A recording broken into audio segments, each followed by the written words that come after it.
As much as I hate to admit it, for as long as mankind has walked the earth, there has always been conflict. Countless battles throughout the eons have been waged for every reason imaginable by all peoples across time. As technology advanced, the definition of war has come to mean different things. Most wars are waged in the name of power, greed, and control, all thinly veiled behind a facade of justice. But this idea of conflict was not a common one among the Native Americans, specifically before the Europeans showed up. These wars were fought in the name of grief. Follow us today as we see what it was actually like. I'm Scott Parrish, and you're listening to Dying to Eat, the podcast that delves into different cultures and nations of the world throughout time while exploring the different attitudes about death and food. If you love history, good eating, and fascinating stories, then I have a great show in store for you, so stick around till the end to see what's cooking this week. I'd also like to take a moment to thank our sponsor, thetailoredhemp.com. The New York Times asked, "Does CBD work?"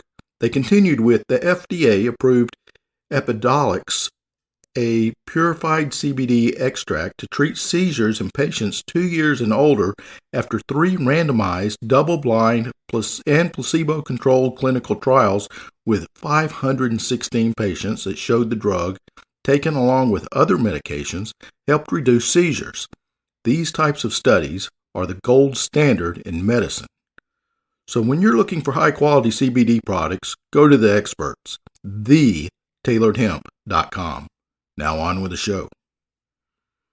Before the Europeans arrived in America and set down their roots, warfare tactics looked pretty different compared to the rest of the world at the time. Native Americans rarely engaged in all-out battle. Instead, they resorted to what would today be called guerrilla tactics. Almost all conflict was engaged through ambush and the element of surprise. It was only after a particularly severe attack that a chief would gather several hundred warriors and lay siege to an entire village. Even then, most of these conflicts were not over things like land, resources, politics, or for religious purposes. Conquering was not something the Native Americans took value in. These were blood feuds, ancient rivalries that had existed since the first man. It's difficult to say when and how some of these blood feuds started, but through Nellie Grace's research, it is based around a set of laws that Native Americans followed in order to settle disputes and resolve animosity. When a tribe member was killed, it was the duty of the victim's tribe to seek vengeance. This was called blood revenge, and it was a private matter, not an act against the public. In turn, the killer's tribe had a sacred duty to respect that revenge and be indifferent when the victim's tribe came to extract their price. But if a non-relative extracted revenge, this was considered a separate killing, calling for its own retaliation in return. It's basically an eye for an eye taken to the extreme. This notion of blood laws was the foundation for Native American legal systems and was very unforgiving as well as complex. It doesn't matter whether the killings were accidental or premeditated. Some tribes even extended this law to hunting, so even killing the wrong prey could spark a conflict. But not all blood feuds ended it with death. I should probably clarify that I mean when I say Native Americans, as there are hundreds of tribes. For this episode, we'll be looking at the Mohawk, Oneida, Seneca, Onondaga, Cayuga, and the Tuscarora. But that's a lot of long words for my simple English tongue to say, so we're going to call them all collectively by a simpler and more well-known name, the Iroquois. The Iroquois Confederacy, or Six Nations people, were a tribe in the New York area of the United States and extended north into Quebec and west into the Great Lakes area at its peak. As they were an amalgamation of different tribes, they were essentially a melting pot of different traditions and cultures that all merged into one. At the time of the first European contact, the Iroquois lived in a small number of large villages scattered throughout their territory. Each nation had between 1 and 4 villages at any one time, and villages were moved approximately every 5 to 20 years as soil and firewood were depleted. These settlements were surrounded by a palisade and usually looked like a defensible area, and usually located in a defensible area, like a hill with access to water. Because their appearance with the palisades, Europeans termed them as castles. Villages were usually built on level or raised ground surrounded by log palisades, and sometimes they had ditches around those. Within the villages, the inhabitants lived in longhouses. Now, longhouses varied in size from 15 to 150 feet long and 15 to 25 feet in breadth. Longhouses were usually built in layers of elm bark on a frame of rafters and standing logs raised upright. Usually between 2 and 20 families lived in a single log house, with sleeping platforms being 2 feet above the ground and food left to dry on the rafters. Wow, man, talk about a place that you had to share your living space and sleeping space. I don't know about staying with 20 families. So a castle might contain 20 or 30 longhouses. In addition to the castles, the Iroquois also had a smaller settlement which might be occupied seasonally by smaller groups. For example, if you had a special hunting or fishing group that stayed away from the village for a while, or the castle for a while. Living in the smoke-filled longhouses often caused conjunctivitis. The Iroquois are a mix of horticulturists, farmers, fishers, gatherers, and hunters, though traditionally their main dish came from farming. For the Iroquois, farming was traditionally women's work, and the entire process of planting, maintaining, harvesting, and cooking were all done by the women. Gathering also traditionally had been a job of women and children. Wild roots, greens, berries, and nuts were gathered in the summer.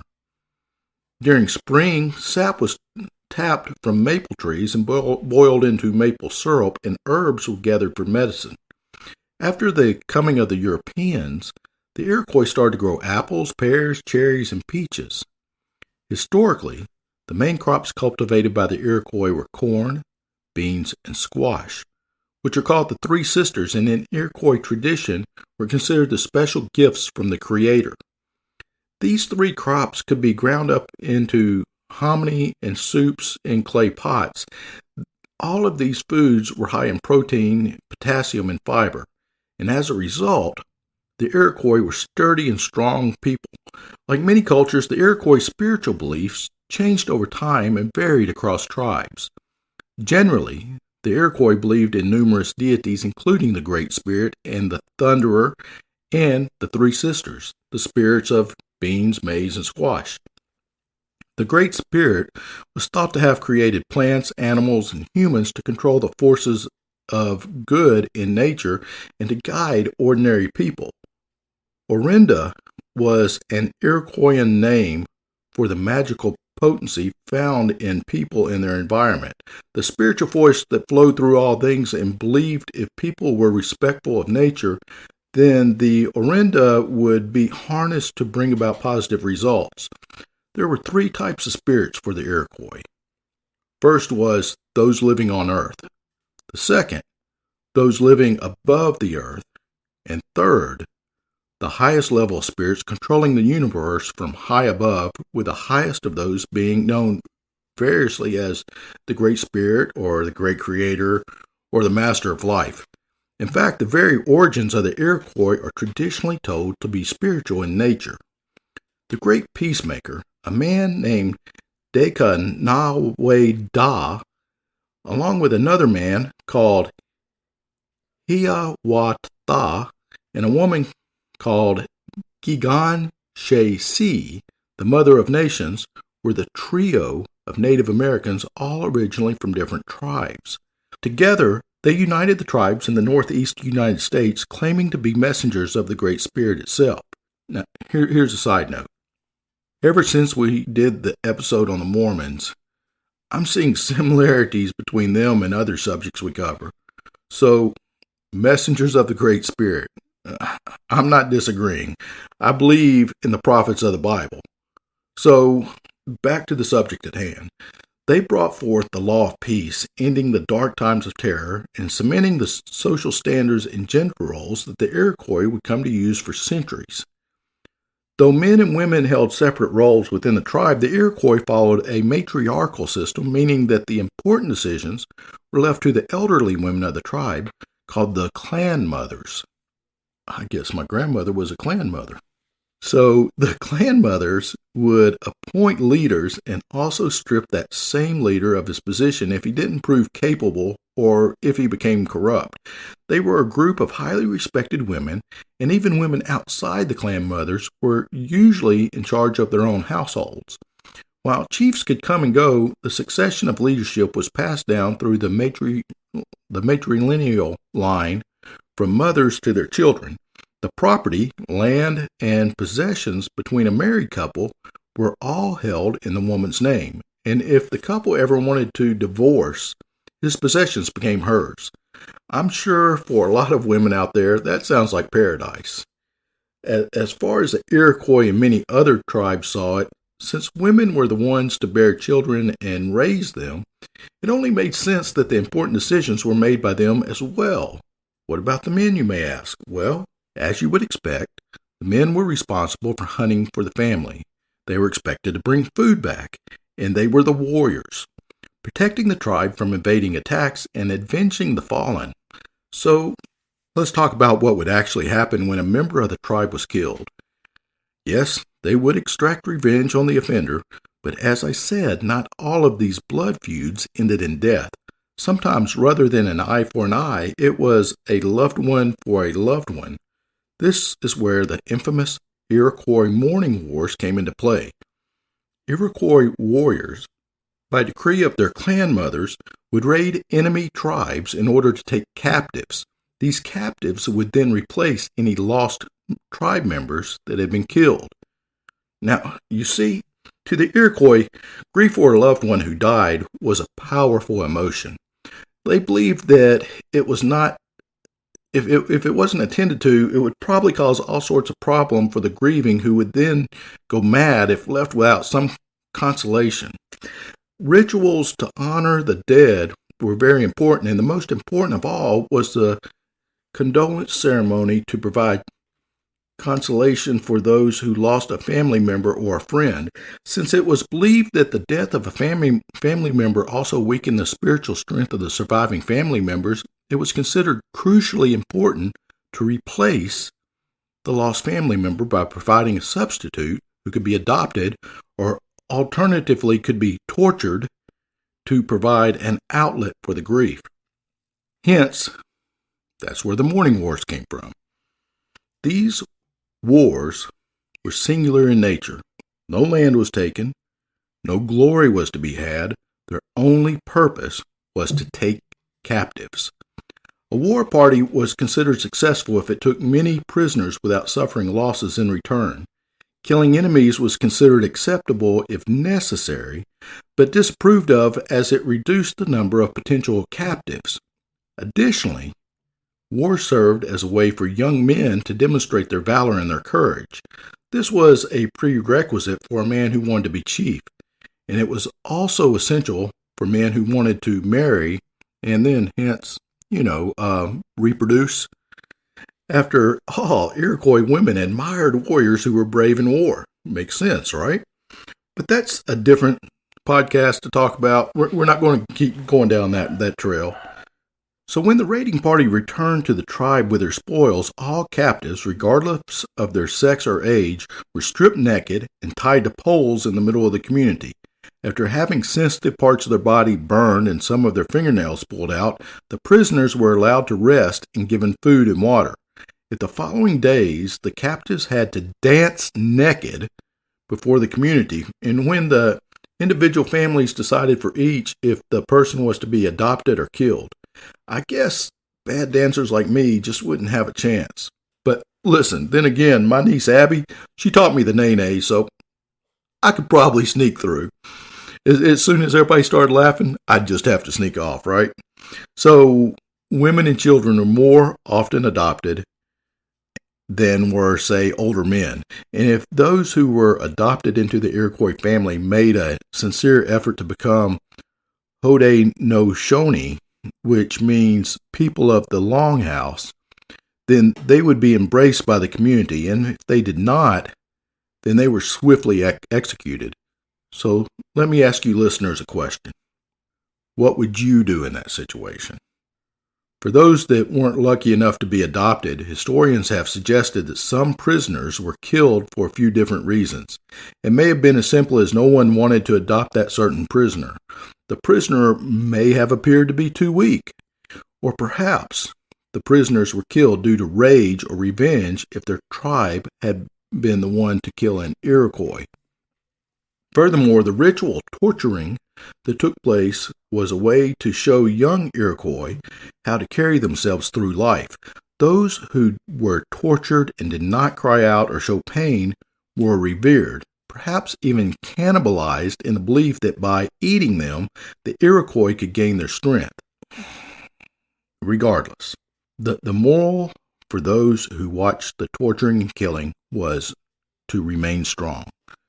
While the violence, kidnapping, and killing shouldn't be remembered fondly, there were some positives from these mourning wars. Besides the fact that this was an interesting concept in history, it did show some positive aspects of the human spirit. The idea that one tribe could adopt members of another into their home and their family in almost immediate fashion must have taken a very, very open society. Plus, there are records of both young and old captives who grew to associate their capturers as their true family. All in all, the Mourning Wars saw their greatest use as a desperate attempt by the Iroquois to maintain their manpower so that they could compete against the Europeans. Unfortunately, the Iroquois power dwindled after disease ran rampant through the tribes and also after the members of the Confederacy were split over who would align with which side of the American Revolution. The Iroquois, as powerful as they were, actually tried to avoid battle and conflict whenever possible. You see, the Iroquois believed that if a person were to die a violent death, their spirit would be doomed to wander the land of the living rather than spend eternity with their ancestors. Because of this, those that had fallen in battle were not allowed to be buried in community cemeteries for fear that the deceased spirit would seek vengeance on the wrong tribe. To drive away these evil spirits, the Iroquois had the False Face Society. The False Face Society, it's a group believed to have been founded at the dawn of creation. The False Face Society is probably the best known of the medicinal societies among the Iroquois, especially for its dramatic wooden mask. The wooden false face masks were made of white pine, maple, basswood, and poplar. To make a mask, the features were first carved into a living tree, and during the process of carving the mask and cutting it free, a prayer is addressed to the evolving mask and to the spirit forces which it represents. The mask is then painted and adorned with horsehair. The new mask is consecrated to human service by placing it in hot coals and ashes of the Longhouse fire, and all of these masks are characterized with distorted features and deep-set eyes. The noses are bent and crooked. The masks are generally painted red and black and have pouches of tobacco tied into the hair above their foreheads. With regard to the symbolism of the mask, they portray the great doctor dwelling at the world's rim, whose broken nose and twisted mouth derive from a mythical struggle with the Creator for control of the world. It's kind of, God versus Satan thing. The mask also symbolized the forest-dwelling common faces seen in dreams. In addition, some of the masks are beggar masks, which caricature neighbors and strangers alike. The masks are not artifacts, but living representations of a spirit. One of the rules governing the care of the mask is the need to periodically anoint them with a mixture of sunflower seed oil and animal grease. At the same time, the masks are fed white corn mush. In payment for their services, tobacco is burned for them, and small bags of tobacco are tied to them. Members of the Wooden False Face Society might have been called at any time, night or day, to perform ceremonies for those that were ill. Upon recovery, the patient is expected to join the False Face Society. The actual curing ceremony is sacred and is not to be shared with those outside the society. Traditionally, the Wooden False Face Society would perform 2 community rituals each year. During the ceremony, the story of the false faces is told. The members of the society, wearing their masks, then go through the community, entering the houses and driving out all sickness, disease, and evil. The connection between the war and the mourning rested on beliefs about the spiritual power of the animated all things, the Orinda, that I had mentioned earlier. Because an individual's death diminished the collective power of lineage, clan, and village, Iroquois families conducted requickening ceremonies in which the deceased name and with it the social role and duties it represented were transferred to the successor. In requickenings, people of high status were usually replaced from within the lineage, clan, and village, but at some point, lower in the social scale, the external source of surrogates inevitably became necessary. Here, warfare made its contribution with those captives that were taken in the Mourning Wars. At a man's death, his spirit departed for the afterlife, not for some happy hunting ground, which was the white conception of the Indian afterworld. The Iroquois did not believe he ate food after death, and therefore he had no reason to hunt. It was their custom to bury the dead with their best clothing and the various implements that they had been in the habit of using while they lived. If it was a warrior that they were preparing to bury, they placed a tomahawk on his side and a knife in his shield. With the hunter, it was his bows and arrows and implements for cooking his food. With the women, it was their kettles and their cooking apparatus and also food for all. Tobacco was deposited in every grave. To smoke was an Indian's idea of felicity in the body and out of it. Among the Iroquois and many other Indian nations, it was the custom to place the dead upon scaffolds built for the purpose from tree to tree or within a temporary enclosure, and underneath a fire was always kept burning for several days. But the Iroquois were very respectful of the spirits of their loved ones. Special wintertime feasts were held for the ghosts, who were thought to be unseen but still participating in the dancing and the games. Man, these were some dancing fools, weren't they? They also accompanied raiding parties, even though they couldn't fight, they could only watch. Throughout the year, the Iroquois would celebrate 6 major festivals.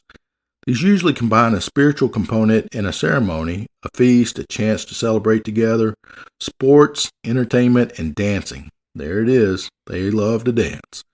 These celebrations have historically been oriented to the seasons and celebrated based on the cycle of nature.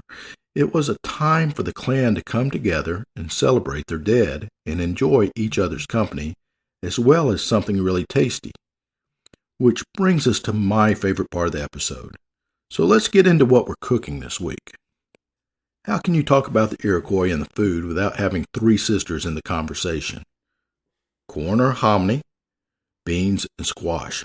Sounds like the beginning of a good Southern-style dinner to me. So here's what you need. If you're using fresh boiled or grilled corn on the cob, you're going to need the kernels from 3 cobs or 2 cups of canned or frozen corn.